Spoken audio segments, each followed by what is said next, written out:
On va s'intéresser maintenant aux grandes transitions qui bousculent notre quotidien, à commencer par la transition écologique, évidemment. Comment faire en sorte que cette transition inclue le plus grand nombre et n'exclue pas davantage encore ceux qui sont déjà marginalisés. Alors, celle qui nous fait le plaisir d'animer la prochaine table ronde est une femme engagée, passée par la case journaliste et productrice de documentaires citoyens, aujourd'hui directrice générale de l'ONG Ashoka France, qui célèbre et soutient les acteurs de changement. Merci d'accueillir Elsa D'Acosta. Bonjour Elsa.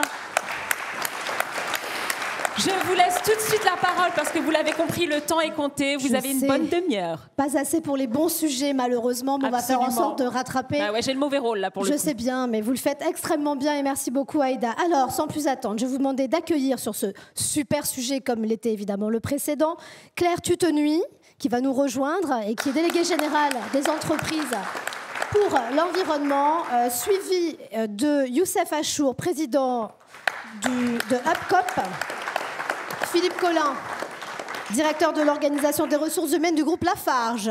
Je vous laisse vous installer comme vous le souhaitez, vous saluez évidemment. Gustave Coquelin, secrétaire général de l'Agence des participations de l'État. Et Gilles Gâteau, directeur général de l'APEC. Merci beaucoup.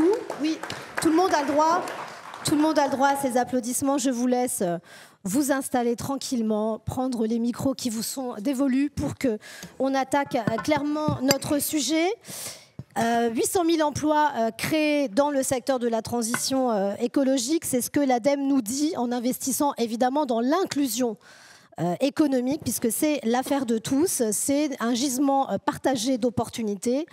Mais l'inclusion dans la transition écologique, c'est un enjeu fondamental à double titre, en fait. La première chose, c'est que, évidemment, ça concerne l'ensemble de la société. On parle d'intérêt général, pas d'intérêt d'une majorité, mais d'intérêt de la totalité de la population française et de la population mondiale, histoire de ne laisser personne de côté. Donc ça, c'est l'enjeu principal, c'est la première partie.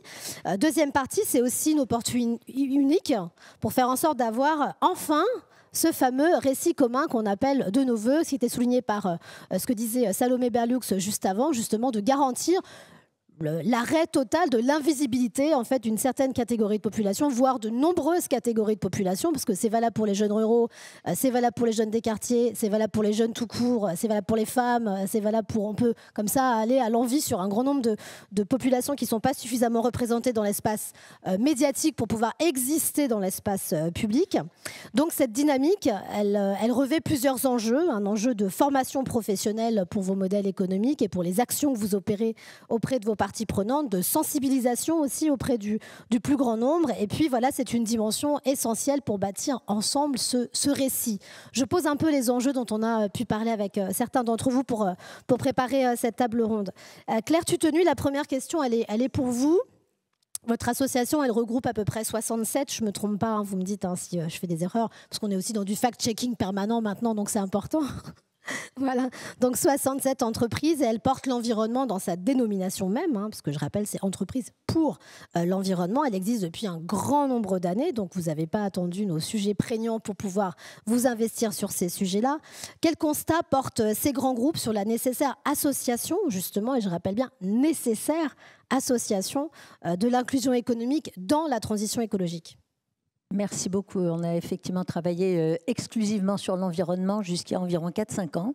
Et il y a 4-5 ans, on a fait une étude, Zen 2050, pour comment on fait la neutralité carbone.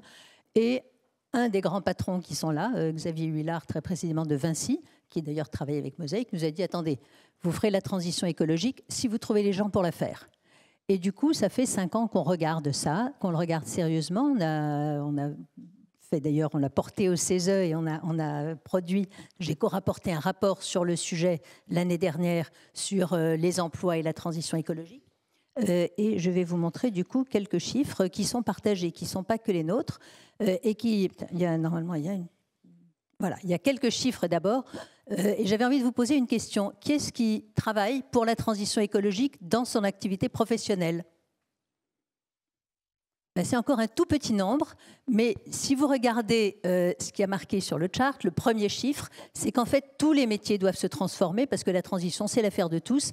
Et donc, inclusion ou pas inclusion, Tout le monde doit s'occuper de transition écologique, que ce soit de la conception dans l'industrie, dans les services, dans les achats, dans la finance.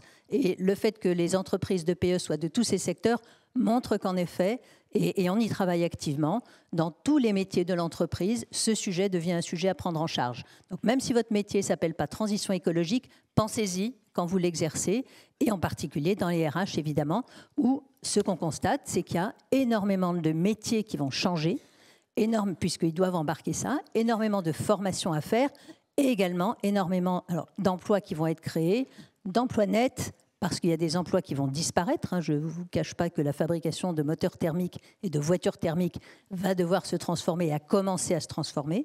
Et donc, on a France Stratégie et le SGPE qui ont produit des estimations de là où il va y avoir des emplois qui vont être transformés et des emplois qui vont être créés et qui montrent un certain nombre de régions et de secteurs en tension. Et il y en a énormément. Alors, je ne vais pas tous les décrire, mais je vous mettrai ça à disposition, bien sûr, de Mosaïque RH. Et je vais parler de deux cas. Le cas du secteur du bâtiment, qui est un sujet important, parce que on sait qu'on doit rénover. Et on doit rénover non seulement pour faire moins d'émissions, sortir du chauffage fossile, mais on doit rénover aussi pour l'adaptation au changement climatique. Donc, c'est quelque chose qui a un double enjeu et social et environnementale. On aura l'éclairage de Philippe Collin avec Lafarge tout à l'heure sur ce sujet. Voilà, donc là, cette rénovation, c'est énormément d'emplois et des emplois nouveaux à créer et qui aujourd'hui ne sont pas satisfaits par le marché parce que les artisans ne font pas de rénovation qu'on appelle globale, donc ils ne prennent pas un pavillon ou un immeuble et ils font l'ensemble, ils font leur partie, un plombier fait de la plomberie, un couvreur fait de la couverture, c'est très difficile et on manque aujourd'hui de gens qui sont un peu, ou d'équipes qui sont un peu polyvalentes. Et donc aujourd'hui, la formation et l'information doivent faire connaître ça avec en particulier de l'insertion dans les entreprises qui savent faire de la rénovation, mais aussi un énorme potentiel de création d'entreprises. Il y a des formations qui existent, elles sont nombreuses, elles sont organisées et il y a besoin de nouvelles entreprises qui savent le faire, soit comme accompagnateurs de rénovation, soit comme rénovation elle-même, chantier de rénovation.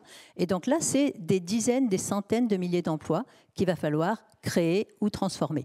Donc c'est vraiment un très bon exemple. Le deuxième, et évidemment l'inclusion, comment ça saute un peu par-dessus l'inclusion. Quand on vous dit finalement on va créer notre métier, il y a besoin de ces entreprises, créer des entreprises, ça marche. Et il y a des financements qui montent, etc. Le deuxième sujet, c'est l'industrie verte. L'industrie verte n'est plus l'industrie d'autrefois où on a les mains dans le cambouis, et l'industrie verte aujourd'hui, c'est énormément de robots, d'intelligence artificielle, d'éco-conception, de conduite de systèmes extrêmement sophistiqués. Et elle est elle-même, vous l'avez vu, on le voit régulièrement, un secteur qui va monter, où il y a beaucoup d'argent public qui va, parce qu'on a un problème de souveraineté industrielle, donc que ce soit pour les batteries, pour les véhicules, pour les énergies renouvelables, pour les systèmes de recharge et le bâtiment, etc. On a une industrie verte à reconstruire. Et donc c'est un sujet sur lequel il y a un vrai problème. Les entreprises ont besoin de main-d'œuvre, de gens intéressés. Et donc, c'est au point que nous avons dédié cette année notre prix Jeunes pour l'environnement avec 3 entreprises, Renault, Air Liquide et EDF. Donc, c'est des entreprises qui sont pleinement engagées dans la transition et qui disent qu'est-ce qu'il faut, comment est-ce qu'on peut faire pour attirer des gens vers ces carrières de l'industrie verte. Et évidemment, où est-ce qu'il y a des viviers? Les viviers sont dans les QPV, les viviers sont dans les tours et les bourgs. Et c'est pour ça que je viens aujourd'hui faire cet appel sur dites-nous quelle est votre représentation de ces métiers. Dites-nous quelle devrait être cette représentation pour qu'elle soit plus attractive. Et franchement, venez-y.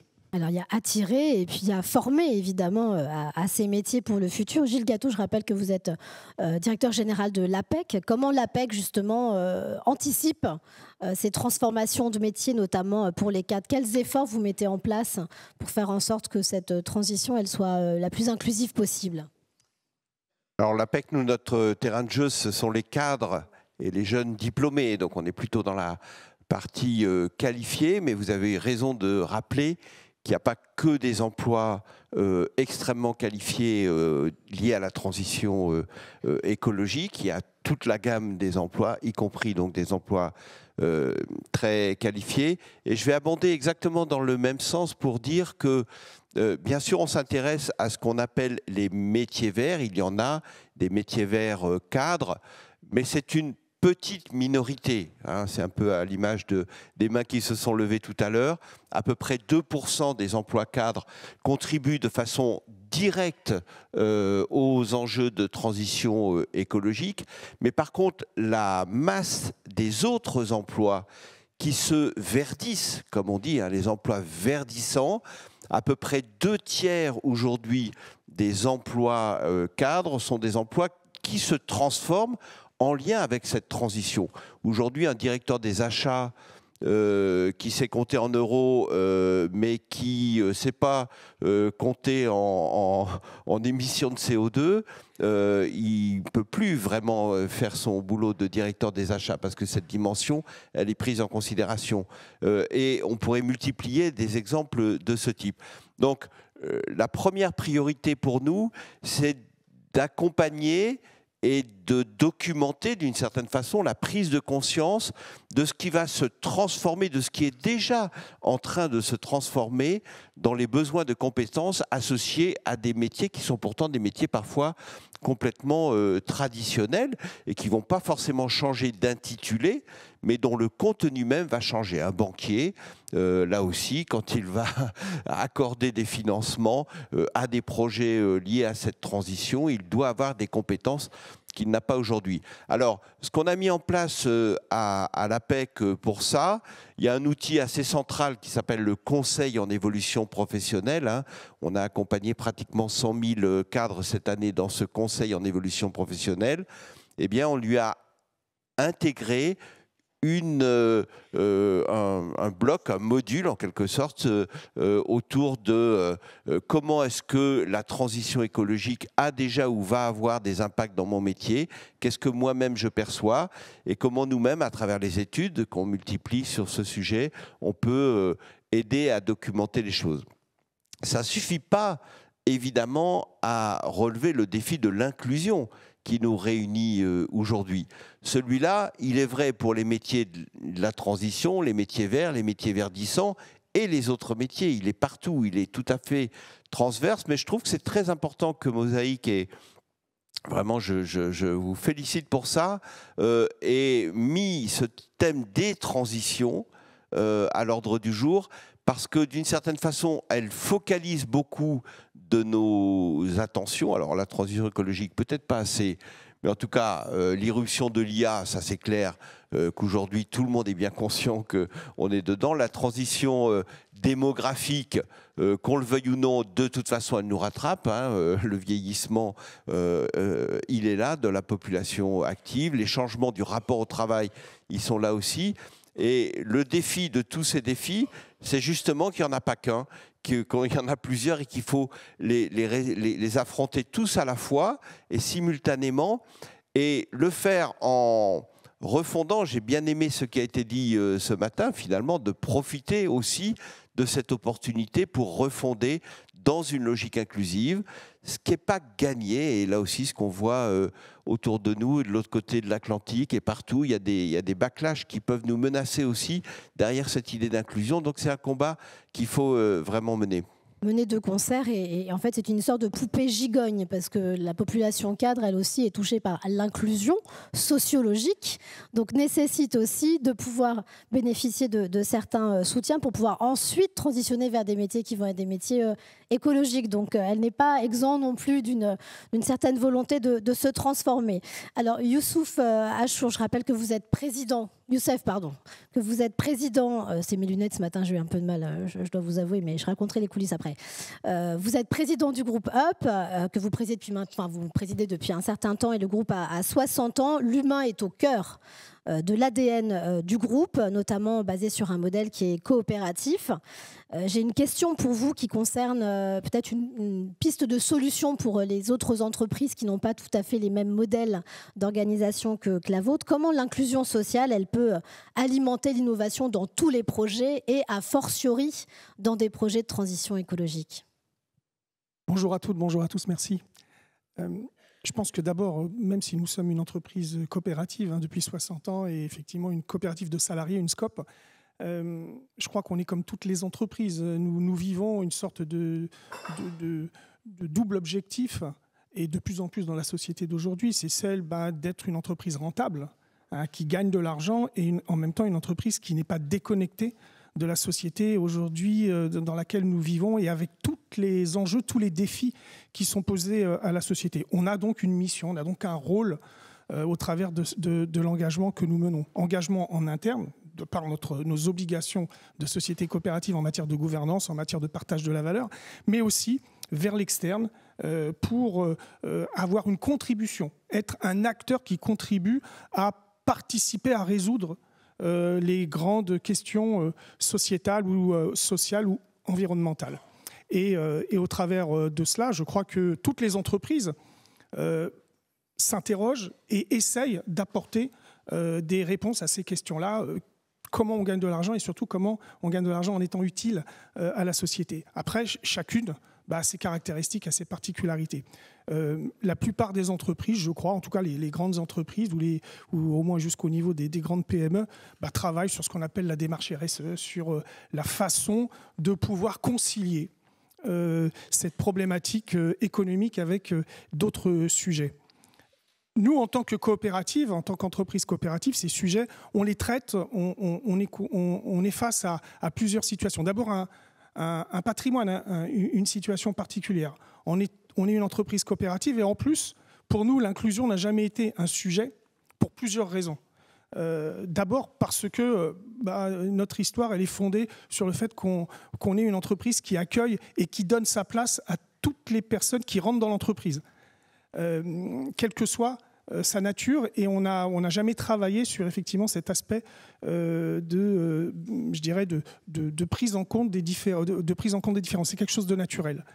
La deuxième, c'est que notre bassin, nous sommes une entreprise qui est basée à Gennevilliers, et même si aujourd'hui on est un groupe international, on a toujours été, depuis 30 ans, nous sommes à Gennevilliers. Nous avons 3 fois changé de locaux, mais chaque fois nous sommes restés en banlieue. Ça nous amène à avoir cet ancrage territorial, cette problématique d'accueillir le bassin de potentiels candidats qui vient de cet environnement-là.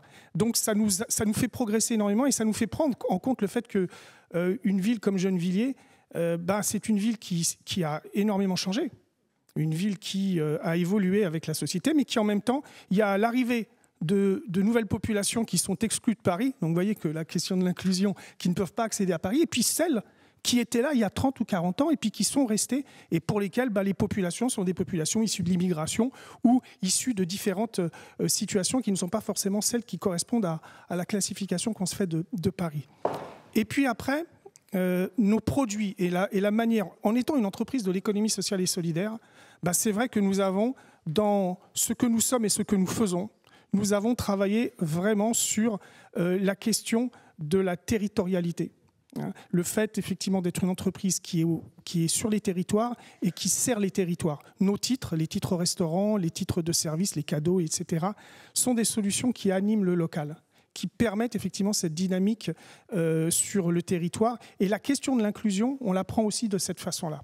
Je pense que plus vous êtes présent sur les territoires, ça a été évoqué tout à l'heure, plus vous agissez en faveur des territoires, plus vous arrivez à ancrer et à donner la chance à des populations qui sont exclues si vous avez une vision uniquement mondiale de l'économie, avec ce rapport effectivement au fait qu'il faut qu'il y ait des compétences, alors qu'il n'y a peut-être pas forcément les compétences sur les territoires tout de suite, mais il y a les talents.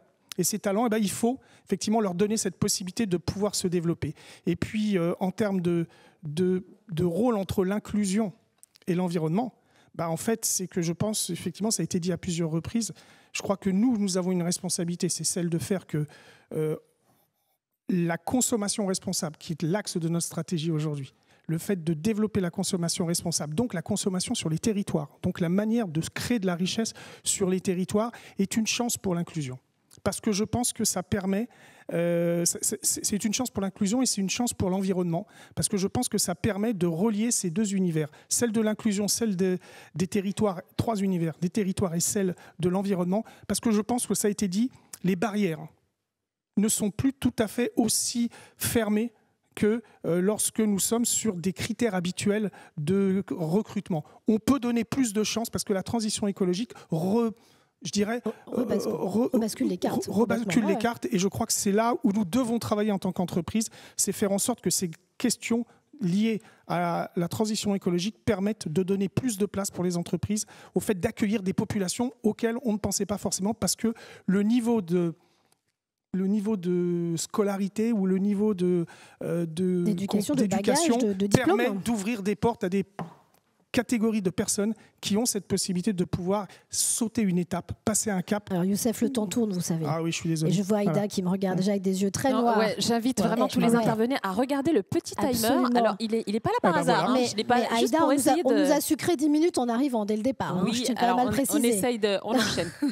Je m'arrête là. C'est gentil. Merci beaucoup, Youssef. Alors, il y a justement des entreprises qui sont très implémentées sur le territoire. C'est les entreprises dans lesquelles l'État a des participations. Et je vous remercie, Gustave Coquelin, d'être avec nous ce matin comme secrétaire général justement de l'Agence des participations de l'État. Quels sont les leviers pour vous pour convaincre ou en tout cas accélérer justement la prise en compte de cette transition qui doit se faire de manière inclusive auprès même de vos parties prenantes? Et pour certaines, vous avez beaucoup de participation, donc on peut dire beaucoup d'influence logiquement. Alors, on a la chance en effet, et merci beaucoup, d'avoir dans notre portefeuille 85 entreprises, dont les 20 premières représentent à elles seules 1,5 million d'employés. Donc c'est assez significatif. Beaucoup d'entre elles prennent déjà beaucoup d'initiatives.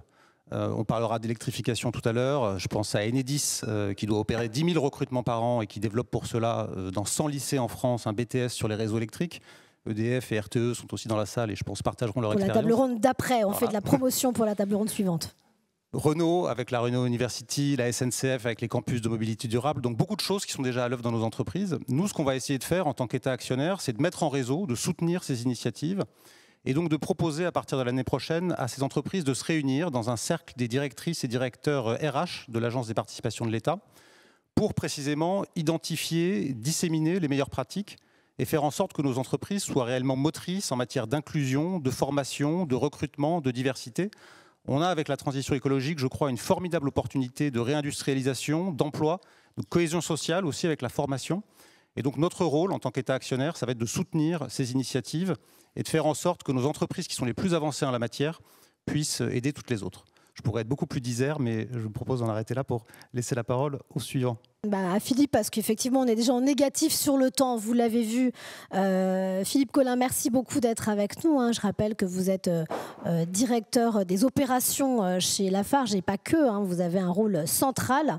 Alors, on a parlé de l'inclusion en interne dans l'entreprise comme corps social, c'est-à-dire comment on fait rentrer des niveaux de diplôme un peu différents pour justement accélérer cette transition, mais il y a aussi la transition écologique et sociale à l'extérieur vis-à-vis des produits que fabrique l'entreprise, et c'est le cas notamment pour Lafarge. Enfin, vous êtes présent sur les deux aspects, mais j'aimerais bien qu'on s'apesantisse sur le second aussi. Comment en fait la transition écologique et inclusive est une véritable opportunité pour une entreprise comme Lafarge de renouveler complètement aussi ses manières de produire et de faire.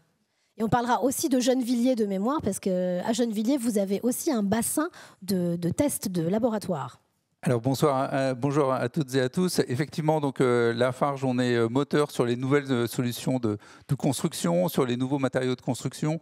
Vous parliez tout à l'heure, et Youssef aussi, de Gennevilliers. On a fait une première mondiale à Gennevilliers. Le premier bâtiment au monde fait entièrement en ciment recyclé, béton recyclé, granulat recyclé et eau recyclée. Ça s'appelle Recigénie. Ça a été fait dans le cadre du logement social avec Action Logement. Donc vraiment un aspect de première mondiale, d'innovation, et c'est aussi ça qui nous anime au quotidien dans la transition écologique. Mais pour ça, on a aussi besoin de talent. C'est la raison pour laquelle, avec nos centres de formation internes, on est dans l'upskilling, dans le reskilling, et en tant qu'acteur de l'emploi local, on a 413 sites en France, et on est là aussi en pleine dynamique d'inclusion, à la fois que ce soit emploi local, on l'a dit tout à l'heure, en termes de nouvelles compétences, mais aussi parce qu'on sera touché par la transition démographique aussi, donc dans notre capacité à reformer nos propres collaborateurs au sein de nos centres de formation. Ouais, donc merci beaucoup à tous les 5. Je suis désolée, j'ai été obligée de trapper quelques questions. Merci d'avoir resserré les timings et merci pour ces prises de parole. Merci Elsa. Merci Aïda. Merci infiniment à tous les 5.